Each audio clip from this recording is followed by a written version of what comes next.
Mais aujourd'hui, je voulais dire que nous sommes ici aujourd'hui à Soumbédioune.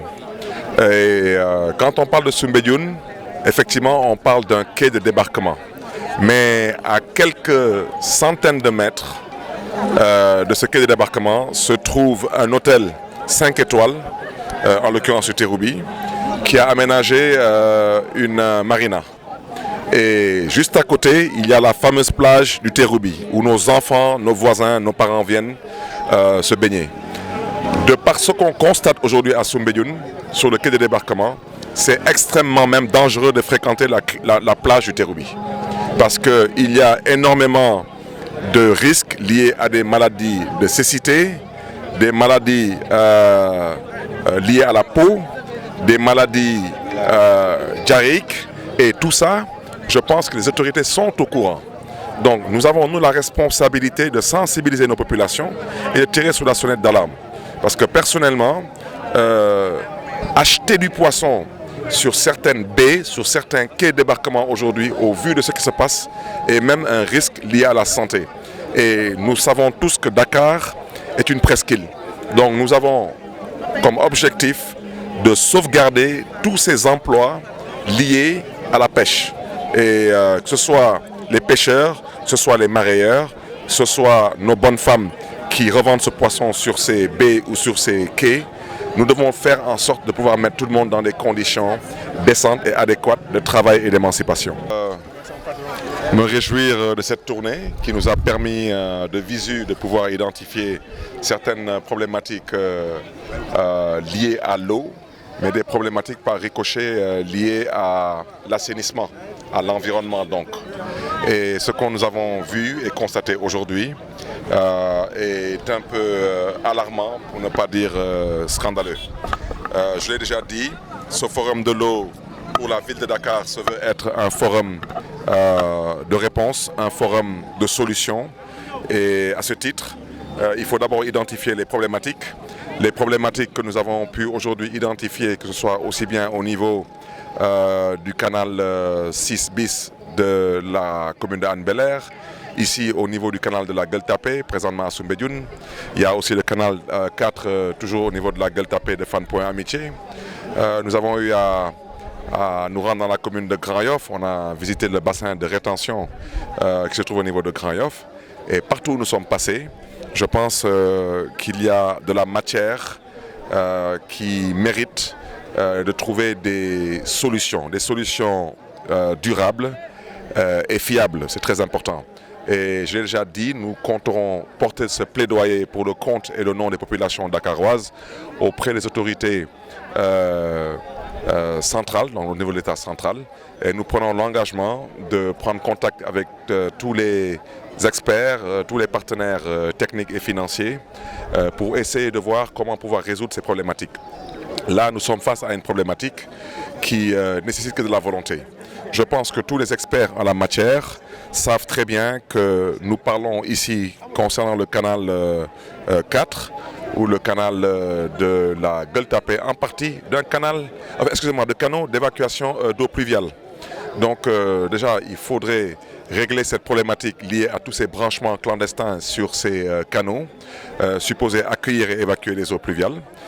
Il faudrait aujourd'hui que l'ONAS fasse le travail nécessaire pour pouvoir faire en sorte que les personnes se branchent sur le réseau d'évacuation des eaux usées. C'est de ça qu'il s'agit. L'eau, source de vie, ne doit pas, je le répète, être source de problème à Dakar. Toutes ces eaux pluviales qui devraient normalement aller vers l'océan devront être en mesure d'être captées pour être réutilisées dans d'autres domaines d'activité, que ce soit l'agriculture urbaine, que ce soit l'entretien de notre cadre de vie. Tout de suite, j'ai visité un jardin au niveau de Grand Yoff, un jardin de la ville de Dakar, où ils pratiquent le micro-jardinage. Et là-bas, ils ont des problèmes d'eau. Ils n'ont pas assez d'eau. Et honnêtement, étant au courant de la situation particulièrement au niveau de la nappe phréatique de Dakar. Je n'ose même pas envisager de creuser un puits au niveau de Grand Yoff. C'est une zone qu'on considère comme étant plus ou moins dans la zone de la nappe de Thiaroye, qui est une nappe déjà infectée, qui est inexploitable par les services compétents, à cause malheureusement de toutes les fosses septiques qui ont pollué partout dans cette zone par défaut d'assainissement. C'est la raison pour laquelle je réitère mon plaidoyer envers l'État central. Il faudrait qu'on apprenne à se dire des vérités et qu'on apprenne à travailler, parce qu'on sait travailler. Il n'est pas question d'aménager des villes entières, de construire de nouveaux quartiers sans aucun assainissement. Ça s'est passé dans le temps. On peut le comprendre, peut-être le pays traversait des moments difficiles, des moments de sécheresse, des moments d'ajustement structurel. Mais aujourd'hui, comment on peut accepter qu'à Diamniadio, comment on peut accepter aujourd'hui que dans de nouveaux quartiers qui sont Keur Ndiaye-Lo, Ndiakhirat, Sangalkam, Bambilor jusqu'à Gorom, au Lac Rose, à Keur Massar, qu'il n'y ait pas d'assainissement et on compte y construire des milliers, pour ne pas dire des dizaines de milliers de logements. À part Tivaouane Peulh, où l'État avait eu à mettre l'assainissement et une station d'épuration. Toutes les autres villes sont aménagées, tous les autres quartiers sont aménagés, particulièrement dans la région de Dakar, sans aucun assainissement. C'est totalement irresponsable. Nous sommes en train de semer les germes d'une bombe écologique et même si nous, on y échappe, même si nos enfants y échappent, nos petits-enfants n'échapperont pas.